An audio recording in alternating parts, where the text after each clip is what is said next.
Hello everyone, ma'am puna pu taram na okchiri ay another video sida do ma'am ngasi ki video sida yam special oina akhoi nupi ngakta gi oibagi haibadi am sa thina kana ba video mo oigine khale ba akhoi nupi ngakta gi ni ba ko aina haise ado ma'am ai ngang bari ka haite ba ko just aina खंगजबा हाइजबा आइगी आइना सिजनरबा मतुंगा नुंगाइबदो आइना हाइजगिबा मयामदको अहानबदा अखोइ नुपि ओइबे अखोइदि अखोइगी periods मतम menstrual circle हौरको मतमसे को हाइबदि हौबो हौरादि अदुम सिजनदोइसे करिनो हाइबदि अखोइगी पेट सिनेबको अखोइ नुपिना लेसाबिबु ओरो हाइबदि मौबु ओरो अखोइना नुपि ngैसिना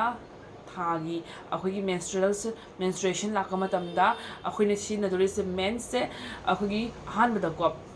Sanitary pads never. Sanitary pads say according to Gan, a form Malaysia Lagangi, the Adam used to give used to the rashes or Baduma problem. I'm fair story about Isamak a fair story about Ado Hosiki, Satina Nungare, I Hariba brain, Everton brain, the Gilakwa, sanitary pads used to what I did assume was a Kayum Tauramamko, and Satina Nungare about Aduni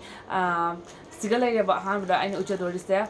Blue sky blue dam lai re amana pink color dam lai ba ko sa pink colors ni lo hi tana amuka order to ga use to ni yong mya satina su kane habadi ko maman su ne jam tang bai do oi de ba khoi na lai ba dum nungai ba maman hai do oi pet su 20 ha le ba sige sige khanga ba ali only 95 rupees ta su pi ba khanga ba asidi hong su hong pet su 20 ha no ta ra ga di ko satina kana ro mya adu ni ma mya ko adu ga tu sige sige yaw se kari no na haizer ke khoina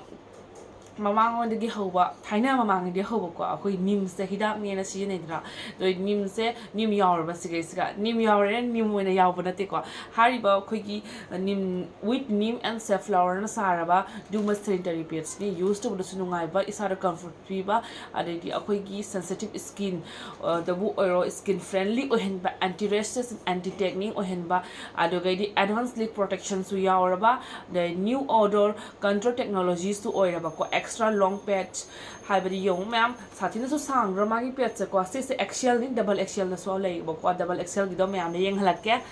अदुनी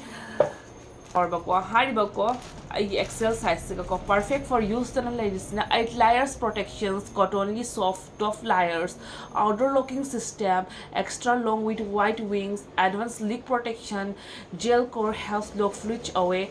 non-irritating and skin-friendly or helabako. Ma'am says the with Neem and Safflower have skin-friendly to have anti-rashes and anti-tanning so ever sigma products as satina used to the ma'am and Nungagani and Sukali a samang used to the satina comfort p adugadi